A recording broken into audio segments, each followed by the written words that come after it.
92 दिनों में 12 करोड़ लोगों को वैक्सीनेट किया गया है, टीका लगाया गया है। 4 राज्यों में 1 करोड़ से ज्यादा टीकाकरण यहां पर हुआ है। बड़ी खबर इस वक्त की हम आपको बता रहे हैं। वैक्सीनेशन की जो प्रक्रिया है उसमें अब तेजी आई है। अगर 92 दिनों की बात करते हैं, जब से पूरा का पूरा देखिए ये वैक्सीनेशन का कार्यक्रम शुरू किया गया है, 12 करोड़ लोगों को टीका लगाया जा चुका है। और हमारे साथ हमारे सहयोगी जुड़ चुके हैं, सीधा उन्हीं का रुख कर लेते हैं। अंजू दिल्ली से हमारे साथ जुड़ी हुई हैं, विवेक लखनऊ से हमारे साथ हैं और साथ ही साथ केशव पटना से हमारे साथ हैं। सबसे पहले अंजू, आपका मैं रुख यहां पर करना चाहूंगी। अगर दिल्ली की बात करते हैं अभी मौजूदा हालात की, तो हमने हमारे सहयोगी की रिपोर्ट देखी थी जिसमें जो मेडिकल स्टोर्स हैं वहां पर रेमडेसिविर जो है वो खत्म हो चुकी है। कोरोना से हाल बेहाल है, स्थिति चिंताजनक है। अंजू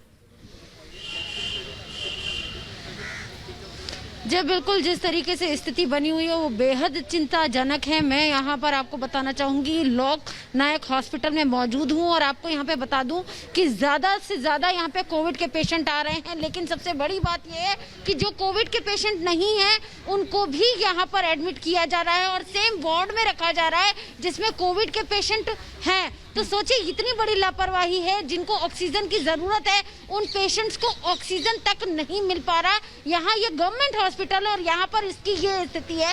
बहुत सारे यहाँ पर हमारे साथ परिजन मौजूद हैं। कुछ परिजनों का कहना है कि हमारे जो लोग हैं उनका कुछ का इलाज हुआ है और कुछ लोगों का कहना है कि इलाज अच्छे से नहीं हो रहा है। यहाँ पर एक व्यक्ति मौजूद है, हम इनसे बात करते हैं। सर, आपके घर का सदस्य यहाँ पर मौजूद है, उनको क्या हुआ है?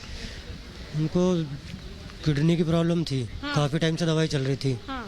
अब उन्हें कल यहाँ लेके आए तो उनको कोविड में डाल दिया। कोविड बता दिया। ऑक्सीजन दे रहे हैं? ऑक्सीजन लगाया लेकिन चालू नहीं है। ऑक्सीजन चालू नहीं है तो कोई डॉक्टर या कोई नर्स नहीं आ रही ऑक्सीजन लगाने की? नहीं, कोई नहीं। कोई नहीं, बस ऐसे मरीज को छोड़ देते हैं, कोई चेक नहीं करने आता। कोई चेक नहीं करा, मरीज को ऐसे ही छोड़ देते हैं। आप बताइए सर, आपके भी परिजन हैं यहाँ पे? जी, मेरी मम्मी एडमिट है परसों से। हाँ। यहाँ पे जब लेके आए थे बुढ़ाड़ी हॉस्पिटल से रेफर किया था यहाँ पे, उसके बाद मतलब बैठने की हालत में नहीं थी वो। हाँ। जमीन पे बिठाओ तो वहीं लेट रही थी। हाँ। उसके बाद भी वो एडमिट नहीं ले रहे थे। उसके बाद बहुत ज्यादा बहसबाजी करने के बाद बेड मिला उनको? बेड मिला, 1 पे 2 शिफ्ट है सारे। एक बेड पे 2 लोग? उन्हें मिल रही है जगह तो ठीक है, वो जो ट्रॉली आती है कि दूसरे एक बेड पर 2 मरीजों का इलाज यहाँ पर कोरोना पेशेंट्स का किया अगर जा रहा है तो स्थिति कैसी है ये समझना मुश्किल नहीं है। अंजू बने रहिएगा आप हमारे साथ। केशव भी पटना से हमारे साथ हैं। केशव, पटना में 6,500 से ज्यादा मामले जो है अकेले पटना में रोजाना कहीं ना कहीं सामने आ रहे हैं। क्या स्थिति अभी फिलहाल बनी हुई है? वीकेंड कर्फ्यू हो, लॉकडाउन हो, उसको लेकर क्या सरकार जल्द फैसला लेगी? देखिए, आज एक मीटिंग होने वाली है जिसके बाद ये फैसला लिया जाए कि आखिर अगला कदम क्या सरकार की तरफ से होगा। नीतीश कुमार आज तमाम डीएम और एसपी से मीटिंग करने वाले हैं। 11 बजे के बाद इस मीटिंग को शुरू होना था, लेकिन अभी जो है वीडियो कॉन्फ्रेंसिंग के थ्रू ये मीटिंग चल रही है। मैं आपको दिखाना चाहूंगा कि मैं इस वक्त गर्दनी बाग हॉस्पिटल के बाहर मौजूद हूँ, जहाँ पर कोविड की टेस्टिंग के लिए कतारें लगी है। 24 घंटे से लोग यहाँ पर कतार में लगे हुए हैं। 24 घंटे से ज्यादा से कुछ लोग यहाँ पर हैं। मैं जरा लोगों की तरफ जा रहा हूँ, उनसे बात करने की कोशिश करूंगा कि आखिर क्या स्थिति है। भाई साहब, कब से आप लगे हुए हैं? सुबह 7:30 बजे से। सुबह 7:30 बजे से। क्या अभी कितनी देर से आपको ये कहा गया कि लाइन में रहिए? 7:30 बजे से लगे हुए हैं। अभी पुर्जा कटा है, पुर्जा कटने के बाद यहाँ भी लाइन में है।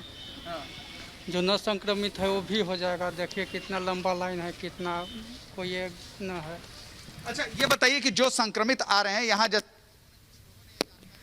तो टेस्टिंग के लिए देखिए यहाँ पर केशव कतारें देखने को मिल रही हैं और इसलिए लोग परेशान भी होते हुए नजर आ रही हैं। कतारें बता रही हैं कि कितनी ज्यादा समस्या टेस्टिंग को लेकर भी हो रही है।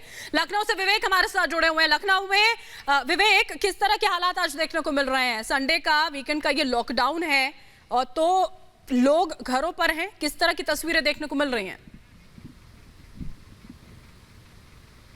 देखिए, कल रात 8 बजे से लखनऊ में वीकेंड लॉकडाउन लगा दिया गया है और आज की जो स्थितियां हैं उसमें सबसे बड़ी चीज़ जो लॉकडाउन लगाया गया तो उसका कारण ये था कि आज वृहद रूप से सैनिटाइजेशन होगा। और अगर सामने की तस्वीरें मैं आपको दिखा पाऊं तो आप देखिए कि अलग अलग जगहों पर, सड़कों पर नगर निगम के जो लोग हैं वो निकले हुए हैं और प्रॉपरली लखनऊ के अलग अलग जगहों पर सैनिटाइज किया जा रहा है। सामने की जो तस्वीर है ये एक मॉल है और आज सभी चीज़ों को बंद किया गया। एसेंशियल सर्विसेज को छोड़ करके सभी, चाहे मॉल हो, चाहे जिम हो, चाहे और चीज़ें हों, उन सभी चीज़ों को बंद किया गया और प्रॉपर सैनिटाइजेशन हो रहा है, सामने की तस्वीर सैनिटाइजेशन की, साथ साथ अगर लखनऊ के बाकी हालातों का जिक्र करें तो देखिए स्थितियां लगातार खराब हो रही हैं। उसी चीज़ों को देखते हुए आज का जो लॉकडाउन है वो है ताकि एक दिन का जो ब्रेक है चेन की वो किया जा सके, सैनिटाइजेशन से थोड़ी सी स्थितियां सुधारी जा सकें। अगर आंकड़ों का जिक्र करें तो आंकड़े तकरीबन उत्तर प्रदेश में 27,000 से ज़्यादा हो चुके हैं। वहीं अगर लखनऊ का जिक्र करें, हालांकि कल के आंकड़े थोड़े कम हुए, 500 आंकड़े कम हुए, 500 लोगों का जो नंबर है पॉजिटिव बिल्कुल ये बढ़ता हुआ आंकड़ा है यहाँ पर। देखिए विवेक, जो अपने आप में डराने वाला है, उसी वजह से पूरा का पूरा सैनिटाइजेशन का काम चल रहा है। केशव भी हमारे साथ पटना से हैं। केशव, बातचीत आप वहां पर कर रहे हैं, बताएं क्या कुछ कहना है लोगों का।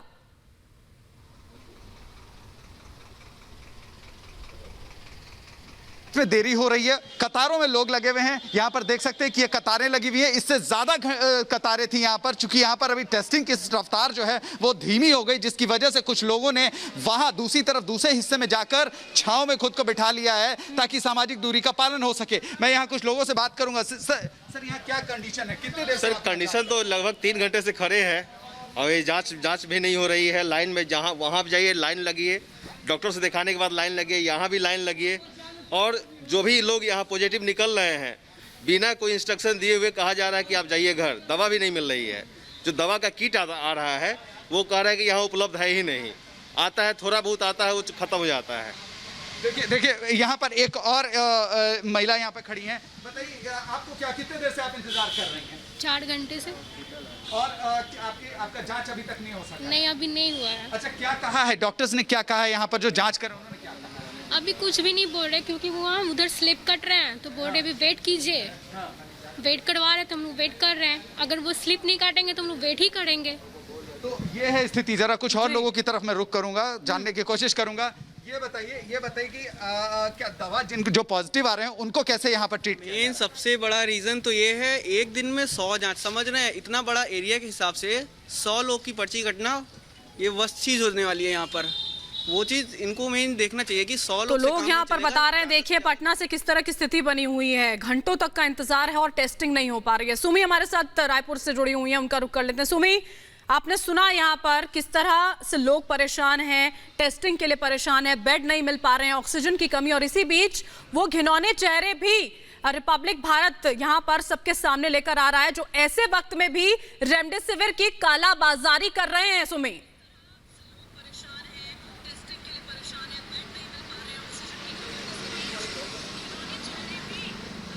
जी बिल्कुल, रेमडेसिविर की कालाबाजारी अभी भी कहीं ना कहीं खत्म नहीं हुई है और बहुत रैम्पेंटली यहाँ पे अभी भी चल रही है।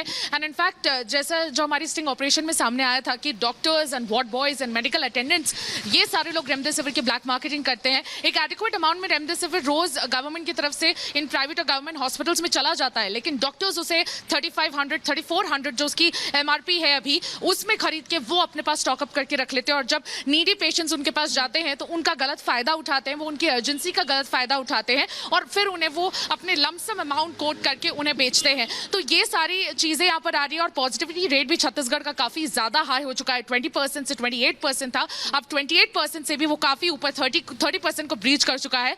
और बहुत सारे हजारों की तादाद में यहाँ पर कोविड के केसेस बढ़ते हुए नजर आ रहे हैं। लेकिन कल भी एक अनफॉर्चुनेट इंसिडेंट हुआ यहाँ पर, मैं उसके बारे में बताना चाहती हूँ कि यहाँ पर जो राजधानी प्राइवेट हॉस्पिटल है यहाँ पर, वहां पर आग लग गई और 5 people have been succumb to death.